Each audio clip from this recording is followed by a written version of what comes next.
प्रिय विद्यार्थी एवं मित्रों, इस वीडियो के अंतर्गत हम बीए तृतीय सेमेस्टर के पाठ्यक्रम में निर्धारित रीतिकालीन कवि केशव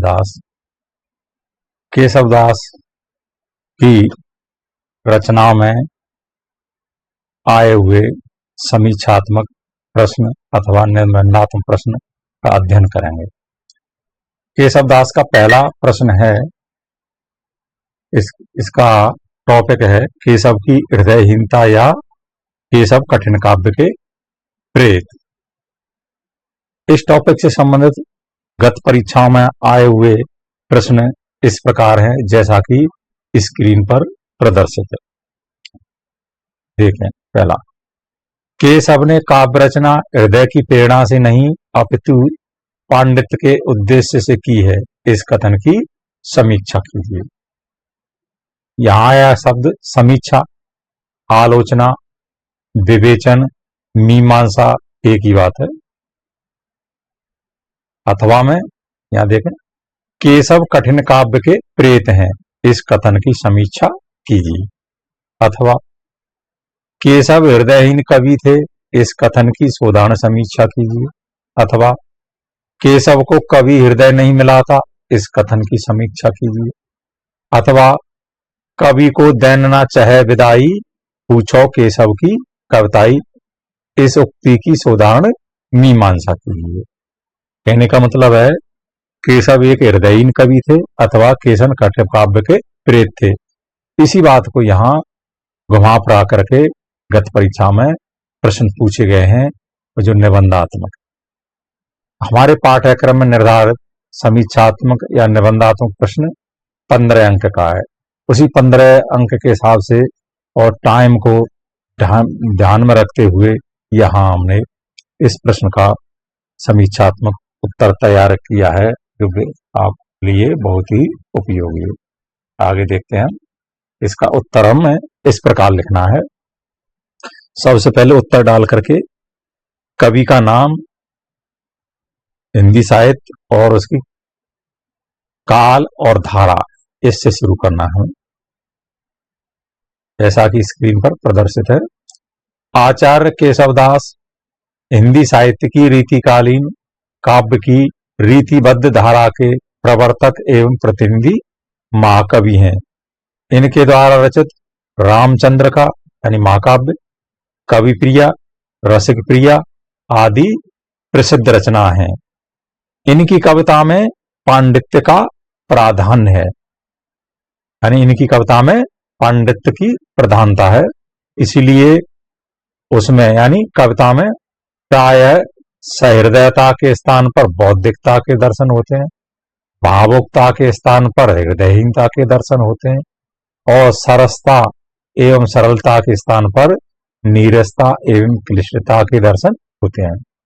जैसा कि हम जानते हैं, कविता हृदय से निकलती है, यानी भावनाओं की होती है। यदि उसमें भावनाएं नहीं है, हृदय से नहीं जुड़ी हुई है, बौद्धिकता की प्रधानता है, तो वो कविता सरस और सहज नहीं होगी। यदि कविता में सरसता और सहजता नहीं होगी, तो भावुक कविता कैसी हो जाएगी? हृदयहीन हो जाएगी, यानी भावुकता से विमुख हो जाएगी। तो आगे देखते हैं। केशव के इस पांडित्य प्रदर्शन को देखकर ही किसी आलोचक ने उन्हें कठिन काव्य का प्रेत कहा है, किसी ने उन्हें कवि को दैन ना चाहे विदाई, पूछो केशव की कविताई कहकर क्लिष्ट काव्य का रचयिता माना है, और किसी ने उन्हें हृदयहीन कवि कहा है। आचार्य रामचंद्र शुक्ल ने तो उनके पांडित्य प्रदर्शन को देखकर यहां तक कहा है कि कवि को यानी केशव को कवि हृदय नहीं मिला था, उनमें वह सहृदयता एवं भावुकता नहीं थी, न थी जो एक कवि में होने चाहिए। इनका यानी रामचंद्र शुक्ल का स्पष्ट कथन है कि केशव को जो एक कवि को हृदय मिलना चाहिए वो नहीं मिला था, उनमें वह सहृदयता एवं भावुकता नहीं थी जो एक कवि में होनी चाहिए। ये कथन आचार्य रामचंद्र शुक्ल ने अपने हिंदी साहित्य के इतिहास में प्रस्तुत किया है।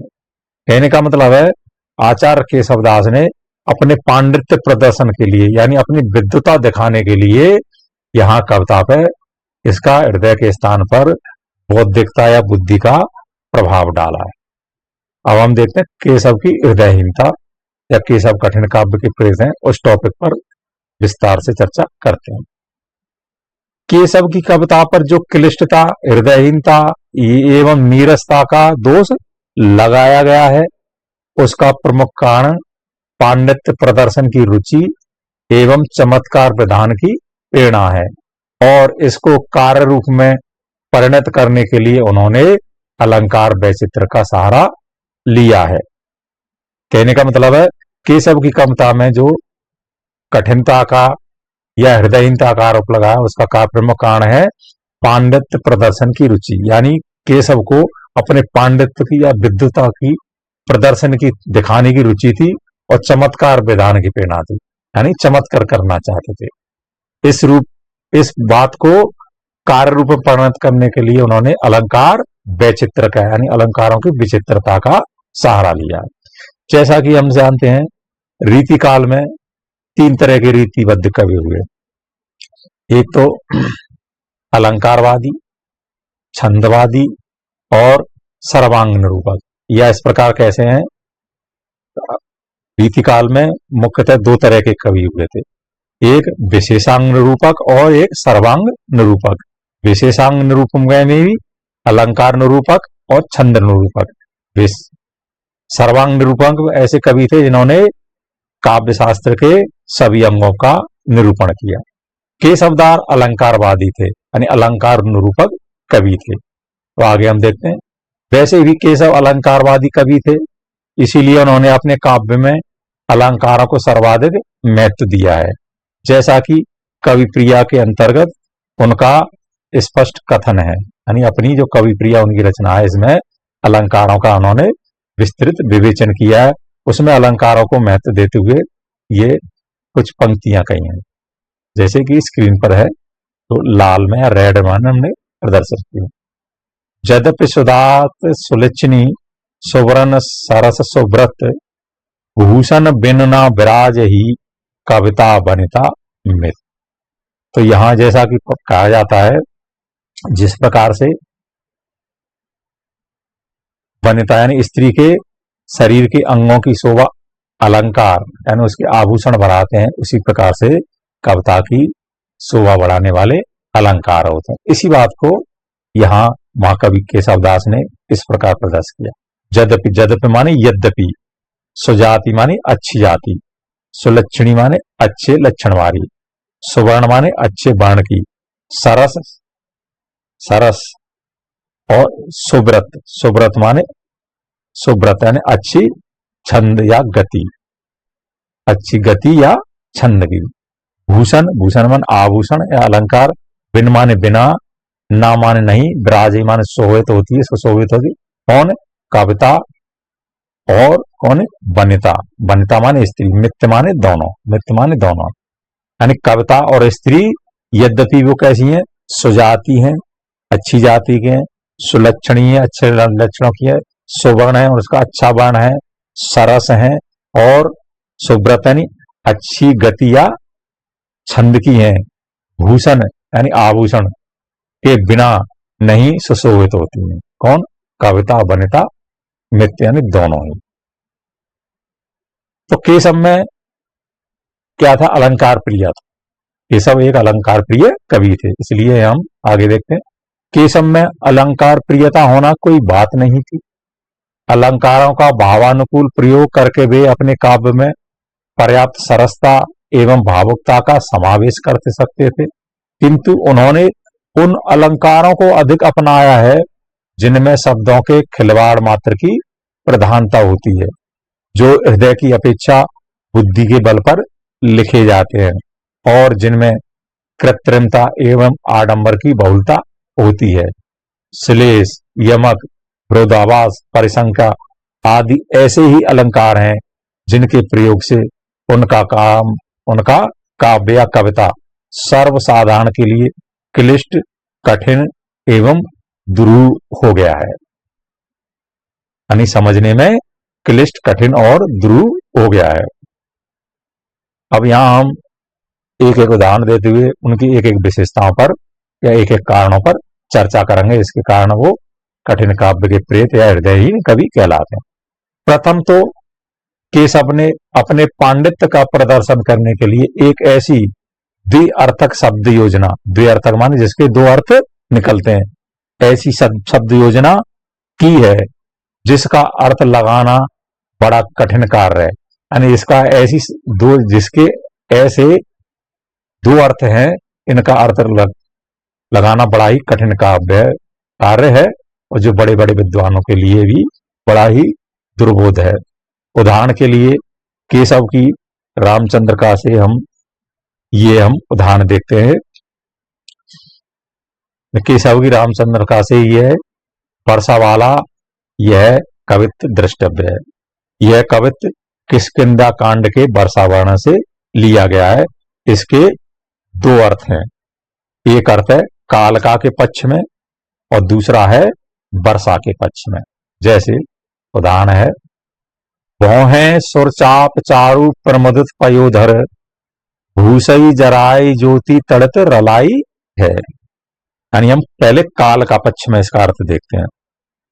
सुरचाप, सुरचाप माने इंद्रधनुष, चार, चार माने सुंदर, प्रमुदित माने प्रमोद युक्त, पयोधर माने कुछ, भूसई माने जेवर, तड़ित माने बिजली, रलाई माने मिली हुई है।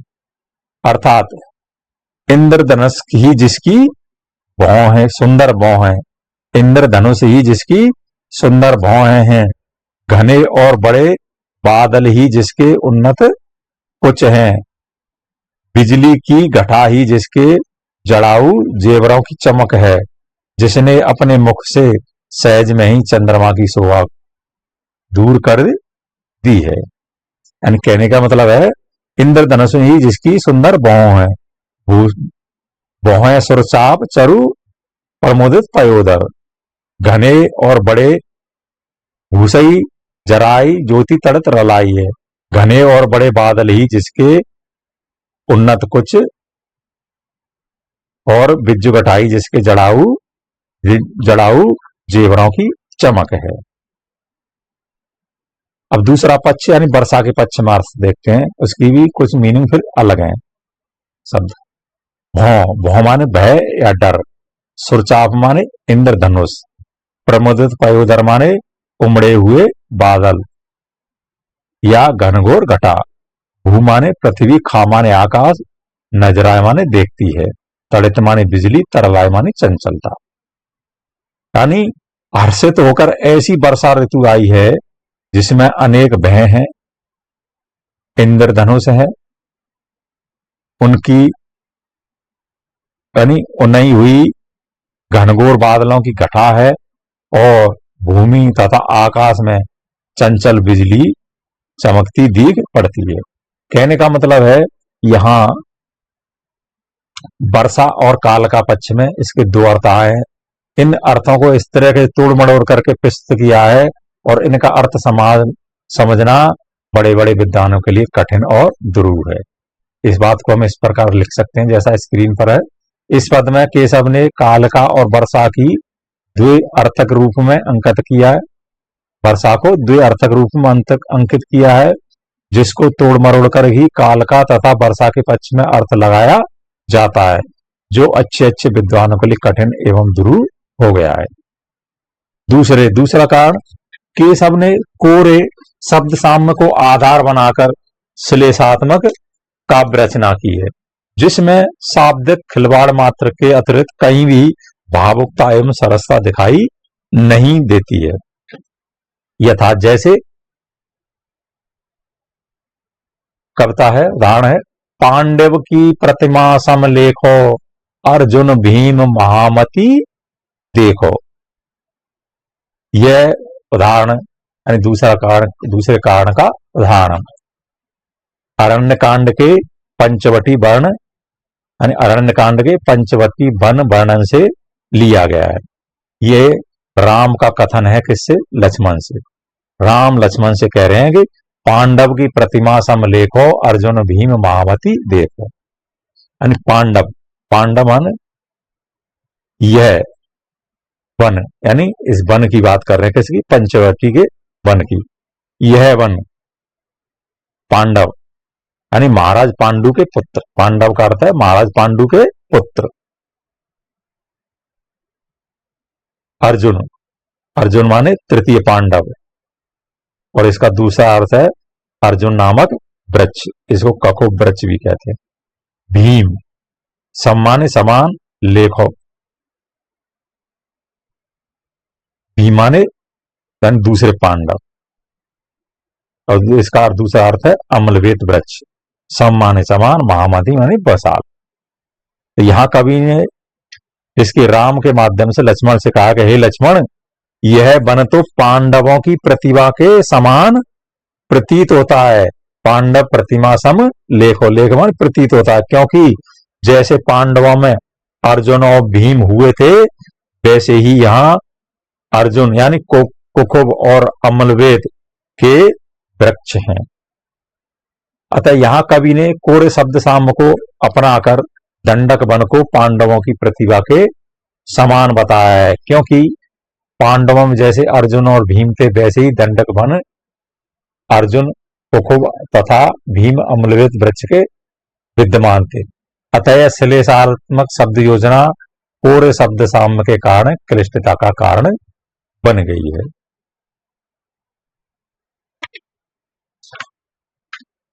अब तीसरा कारण है, देखते हैं हम स्क्रीन पर। जैसा केशव ने कहीं कहीं विरोधाभास के चक्कर में पड़कर अपने काव्य की सरसता एवं सरलता को खो दिया, यानी विरोधाभास अलंकार के चक्कर में पढ़कर अपने काव्य की सरसता एवं सरलता को खो दिया है, जिससे उनके काव्य में क्लिष्टता एवं दुरूहता आ गई है। जैसे उदाहरण है, ये भी अरण्य कांड का उदाहरण है, और इसमें गोदावरी नदी का वर्णन है, यानी अरण्य कांड के गोदावरी वर्णन में आया है। विस्मय यह गोदावरी अमलतन को फल दे, केशव जीवन हार को दुख अशेष हर लेत।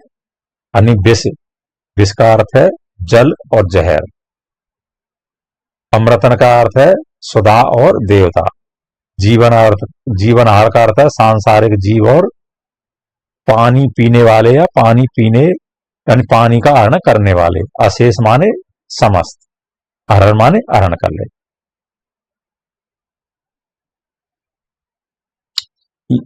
तो यहां कवि ने इसके विरोधाभास अलंकार के द्वारा गोदावरी नदी और उसके फल का यानी उसके जल के बारे में कहा है। यानी यह गोदावरी नदी, यानी ऐसे कह सकते, यह जलयुक्त गोदावरी नदी स्नान व जलपान से देवताओं के योग्य मुक्ति फल देती है, अथवा विस्मय होने पर भी सुदासा फल देती है। यह जलपान करने वाले के अर्थात प्राणी मात्र के संपूर्ण दोष हर लेती है। यह इसकी प्रमाणता का ही, यह इसकी पावनता का ही प्रमाण है। तो यहां कवि ने गोदावरी का वर्णन करते हुए उसको विस्मय कहकर भी अमृत फल देने वाली कहा है, जिसमें विष शब्द का प्रयोग जल के लिए हुआ है, लेकिन इस अर्थ तक पहुंचना बहुत ही कठिन कार्य है। चौथा कारण देखते हैं हम। चौथे, केशव के काव्य की क्लिष्टता का एक कारण परिसंख्या अलंकार का प्रयोग भी है। जैसा कि हम स्क्रीन पर देखें, केशव की काव्य की क्लिष्टता का एक कारण परिसंख्या अलंकार का प्रयोग भी है, जिसके द्वारा पांडित्य प्रदर्शन से उन्होंने काव्यात्मक सरसता एवं प्रभावात्मकता को नष्ट कर दिया है। यथा, जैसे उदाहरण देखते हैं, मूलन ही की जहां अधोगति केशव गाइये, होम उतासन धूम नगर एक मले नाई है। तो ये उदाहरण रामचंद्र का के बालकांड से लिया गया है। इसमें अयोध्यापुरी का वर्णन हुआ है।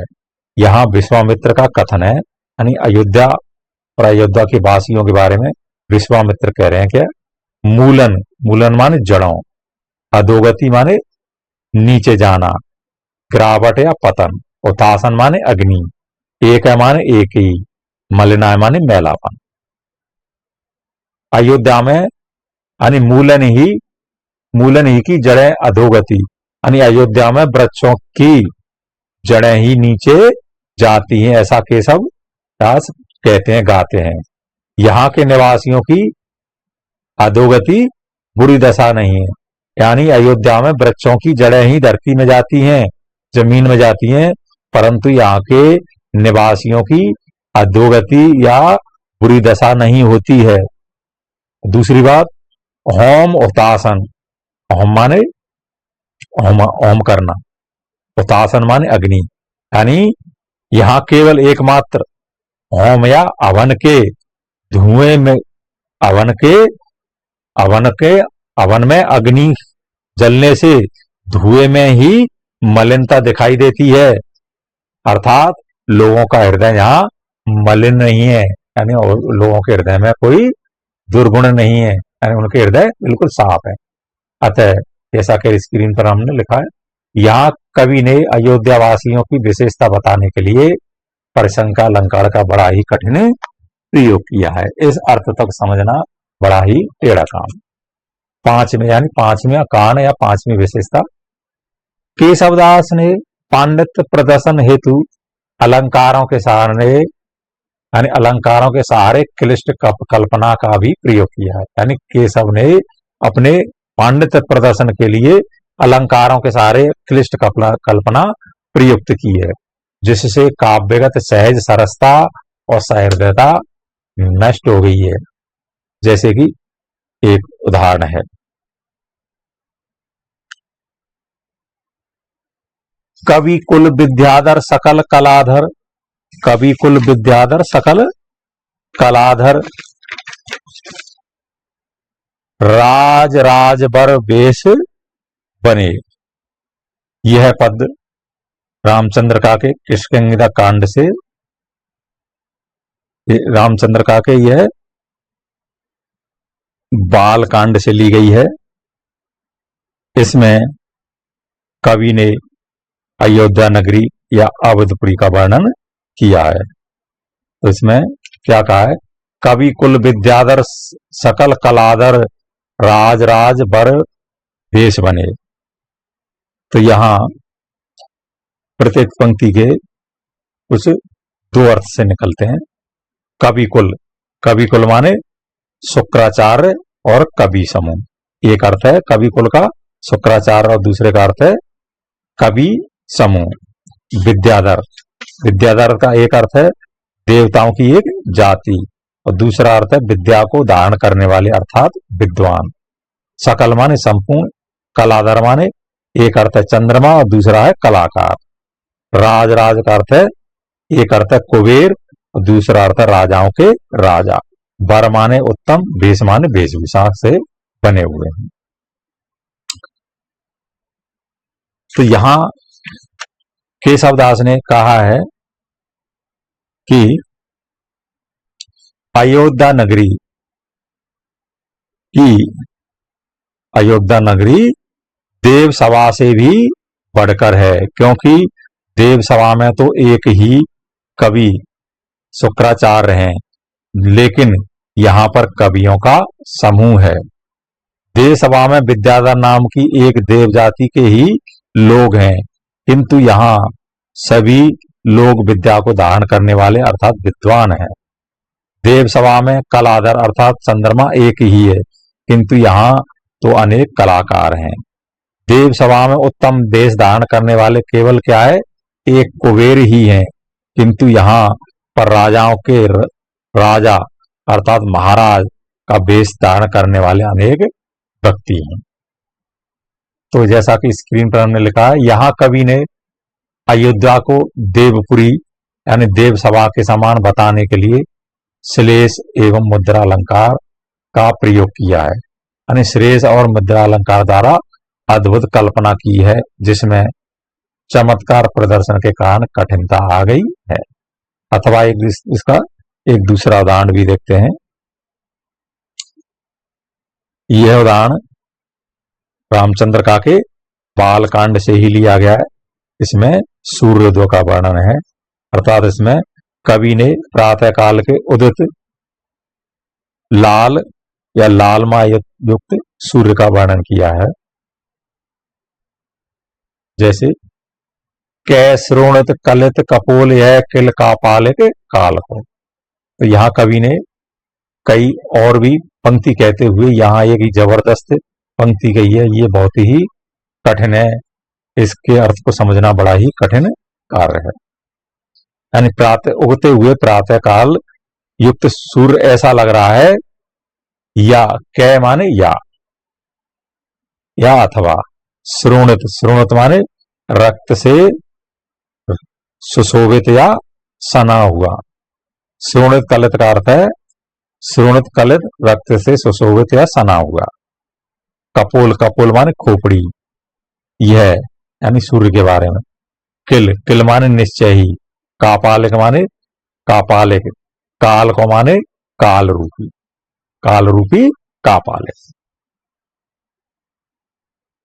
तो यहां लक्ष्मण कह रहा है कि यहां या निश्चय ही, या कै माने या निश्चय ही काल रूपी कापालिक के हाथ में किसी रक्त भरी खोपड़ी है, जिसे अभी बलि चढ़ाने के लिए काटा गया है। कहने का मतलब है यहां कवि को प्रभातकालीन बाल रवि में अनुपम सौंदर्य के दर्शन न होकर खून से भरा हुआ कपाल दिखाई देता है, जिसमें उगते हुए बाल सूर्य को कापालिक का शोणित पूर्ण कपाल बताया गया है।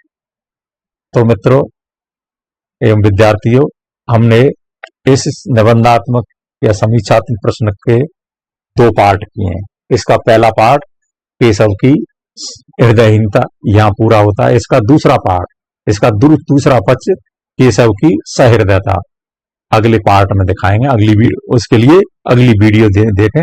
इन दोनों वीडियो को मिलाकर के ही इस प्रश्न का यह उत्तर पूर्ण होगा। धन्यवाद।